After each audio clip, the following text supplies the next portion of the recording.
कुलधारा, एक ऐसा गांव जो आज से 200 साल पहले अचानक एक ही रात में रहस्यमयी तरीके से खाली हो गया। क्यों और कैसे किसी को पता नहीं। ये और क्या होगा जब 4 दोस्त उसी गांव में रिसर्च के लिए गए।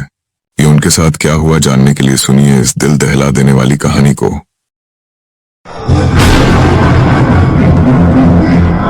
कुलधरा की शापित रात, एक ट्रिप जिसने सब कुछ बदल दिया। राजस्थान की तपती रेत के बीच बसा है एक गांव, कुलधरा। आज ये गांव उजड़ा हुआ है, लेकिन सदियों पहले ये पालीवाल ब्राह्मणों की समृद्ध बस्ती थी। कहते हैं कि एक रात ये गांव रहस्यमय तरीके से खाली हो गया और उसके बाद से वहां कोई नहीं बसा। कारण एक शाप।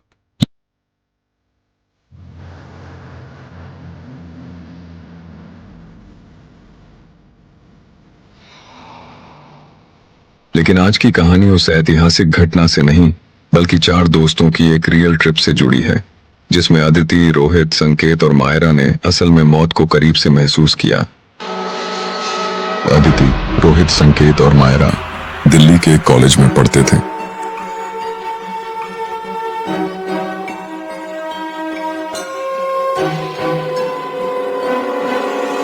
कुलधरा पर ढेरों कहानियां। फाइनली हमने सभी ने सोचा कि इतिहास की आखिरी रिसर्च के लिए किसी डरावनी जगह पर जाना चाहिए। 2 दिन बाद वे कुलधरा के लिए निकल पड़े। गांव के बाहर एक पुराना पत्थर मिला, जिस पर लिखा था, रात ढलने से पहले लौट जाओ, सूरज ढलते ही कुलधरा जाग जाता है। अरे यार, डरो नहीं, ये सब ड्रामा है टूरिस्ट्स को डराने का।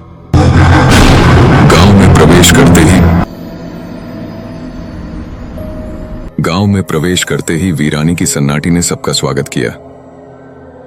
चारों तरफ खंडहर, टूटी हवेलियां और बीच में एक पुराना कुआं।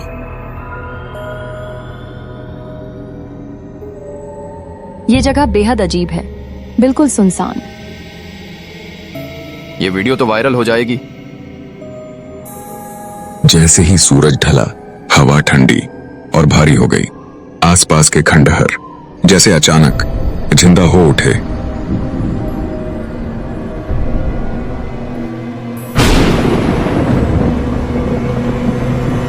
चलो अब वापस चलते हैं।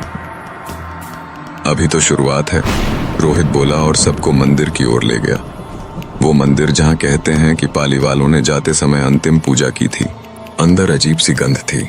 एक दीवार पर लिखा था, हम लौटेंगे, यह भूमि हमारी है। तभी अचानक मंदिर की घंटी अपने आप बजने लगी। सभी चौंक गए।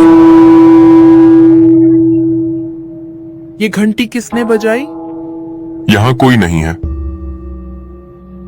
चारों ने जल्दबाजी में गांव छोड़ने की कोशिश की, लेकिन रास्ता समझ नहीं आया।